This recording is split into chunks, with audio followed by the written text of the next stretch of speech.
जरूरत से ज्यादा चतुराई महंगी पड़ती है। कुछ ऐसा ही हुआ है फ्रांस के साथ। फ्रांस के ऊपर से जो वो चाइना प्रेम का भूत चढ़ा था वो भूत उतर गया है। मैक्रोन के दिमाग से जिनपिंग का भूत उतर गया है और मैक्रोन ने अब सेना भेजने का ऐलान कर दिया है। जानेंगे भारत के लिए ये बहुत बड़ी खुशखबरी कैसे है। तो वहीं दूसरी तरफ तख्ता पलट हुआ नाइजर में, लेकिन खुश नजर आ रहे हैं प्रिगोजिन। एकदम सही, ये बिना बालों वाले प्रिगोजिन वही हैं जो इस वक्त बेलारूस में है। तो वहीं दूसरी तरफ पुतिन अब क्या सेना भेजेंगे नाइजर में। अब यहाँ पर एक बड़ा गेम हुआ है और ये गेम क्या हो रहा है, गेम ये हो रहा है कि ये लड़ाई रूस यूक्रेन से अब निकल कर पहुंच रही है नाइजर में अमेरिका और रूस की लड़ाई। जानेंगे कैसे अमेरिकी सैनिक पहले से हैं और रूसी सैनिक वहां उतर रहे हैं। अब मामला थोड़ा मजेदार बनता हुआ नजर आ रहा है। जानेंगे जियोपॉलिटिक्स में क्या कुछ चल रहा है। आइए जानते हैं इन खबरों को विस्तार से। ये जो देश देख रहे हैं नाइजर, हमने आपको पहले भी बताया हुआ है, अफ्रीका वो महादेश है, वो महाद्वीप है जहाँ पे बहुत सारा खजाना है। लेकिन दिक्कत ये है ना कि जहाँ खजाना होता है वहाँ लोभ होता है और जहाँ लोभ होता है वहाँ एकता नहीं होती है। ऐसा ही सीन इस वक्त हो रहा है अफ्रीका के अंदर। अफ्रीका में लोगों के अंदर कई गुट बने हुए हैं, कुछ राजनीतिक कारणों से बने हुए हैं तो कुछ बाहरी ताकत भी है जो अफ्रीका के अंदर गुटबंदी करके रखे हुए है, एकता नहीं होने देती है और यही वजह होता है कि सब आपस में लड़ते भिड़ते रहते हैं। नाइजर में भी कुछ ऐसा ही हुआ। नाइजर में सबसे पहले सेना ने राष्ट्रपति के भवन को घेरना शुरू किया। तब ऐसा लगा कि हो सकता है नाइजर के जो राष्ट्राध्यक्ष हैं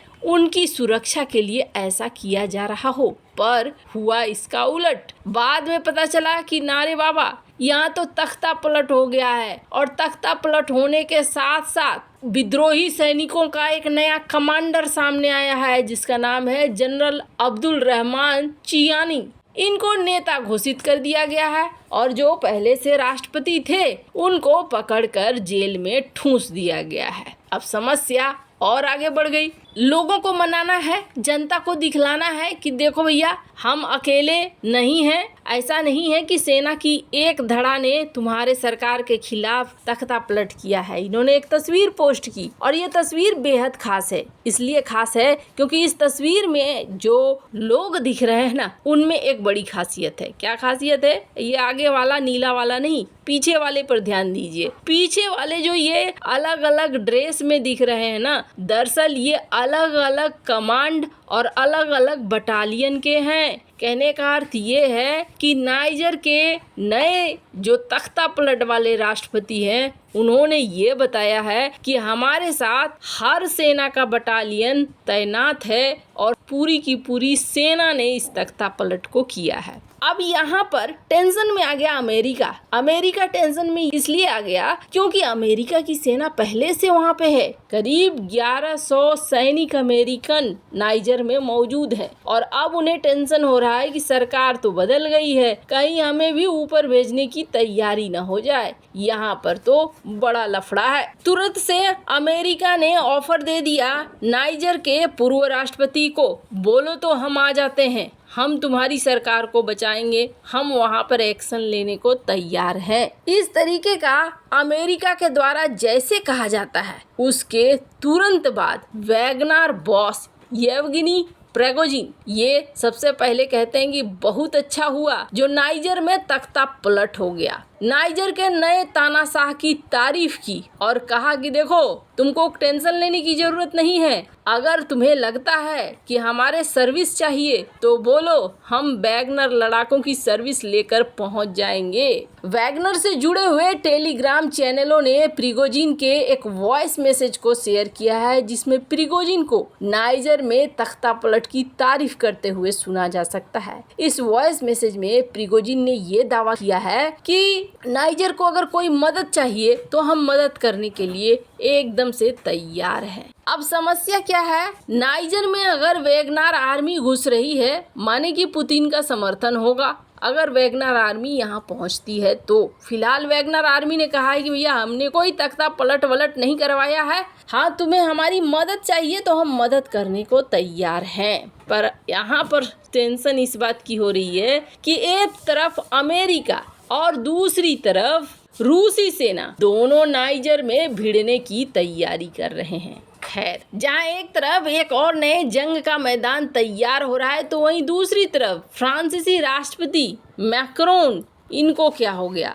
हाल फिलहाल में ये चाइना गए थे, जिनपिंग से हाथ मिलाई थी तो ऊपर वाले माले में कुछ चीजें आ गई थी, जिसके बाद इन्होंने ये कह दिया था कि देखो भाई, यूरोप के देशों, अमेरिका के पीछे पीछे चलना बंद कर दो। चीन और अमेरिका की लड़ाई है, हमारा कोई मतलब इससे नहीं है। भारत के लिए ये टेंशन वाली बात थी। भारत का दोस्त है फ्रांस, अब अगर चाइना के साथ लड़ाई होती है तो दुश्मन का दुश्मन दोस्त होता है। इस लिहाज से सारे अगर एक हो जाते तो ज्यादा अच्छा रहता। मैक्रोन की इन बातों की आलोचना खुद उनके देश में भी हुई, अमेरिका ने भी कहा और ट्रंप ने तो यहाँ तक कह दिया कि आजकल मैक्रोन लगे हुए हैं चाइना की खुशामद करने में। मैंने तो फिर भी अच्छे शब्द इस्तेमाल किए, ट्रंप ने अपने हिसाब से वाले शब्द इस्तेमाल किए। अब हो ये रहा है कि मैक्रोन ने अचानक से ऐलान कर दिया और मैक्रोन ने कहा कि हम अपने 200 सेना की फौज उतार रहे हैं। और ये फौज कहाँ पे उतारे जा रहे हैं? ये फौज उतारे जा रहे हैं इंडो पैसिफिक में। इन्होंने कहा कि हम अलग से 200 सैनिकों की तैनाती करेंगे। अब ये बात अचानक से मैक्रोन क्यों कहने लगे? तो मैक्रोन पहुंचे हैं वानुतु। ये वानुतु कहाँ है? वानुतु के काफी नजदीक आपको दिखेगा ये सोलोमन द्वीप। यहाँ सोलोमन द्वीप और चाइना का बड़ा अच्छा रिश्ता है, सैन्य संबंध है। कहा जाता है कि सोलोमन द्वीप पर पुलिस समझौता किया गया है, जिसके जरिए चीनी पुलिस सोलोमन द्वीप पर अस्थायी चौकी खोल सकती है और अपने लोगों की तैनाती कर सकती है। चीन की इस कोशिश को देखा जा रहा है कि पश्चिमी दुनिया के खिलाफ ये तैयारी हो रही है। अब हो क्या रहा है, तो न्यू कैलेडोनिया, ये जो जगह देख रहे हैं, इस जगह पर 200 और सैनिकों को भेजने के लिए फ्रांस ने तैयारी कर ली है और कहा है कि हमने करीब $163 मिलियन अपने सैनिकों के लिए रखा है और इसके तहत न्यू कैलेडोनिया में हम और भी ज़्यादा सैन्य उपकरण देंगे, सैन्य शक्ति बढ़ाएंगे, रक्षा बजट को भी बढ़ाएंगे। आपको बता दें, फ्रांस ने अपना रक्षा बजट बढ़ा दिया है और इस वक्त 45 बिलियन यूरो से भी ज़्यादा होने की बात कही जा रही है। अब फ्रांस ने जो ये न्यू कैलेडोनिया में सेना की तैनाती शुरू की है, ये सेना की तैनाती खास तौर पर शुरू की गई है चाइना के खिलाफ। वैसे आपको क्या लगता है, फ्रांस बिल्कुल सही दिशा में काम कर रहा है अब या नहीं? कमेंट कर अपनी राय जरूर बताएं। जल्द मिलते हैं अगले वीडियो में नई खबर के साथ।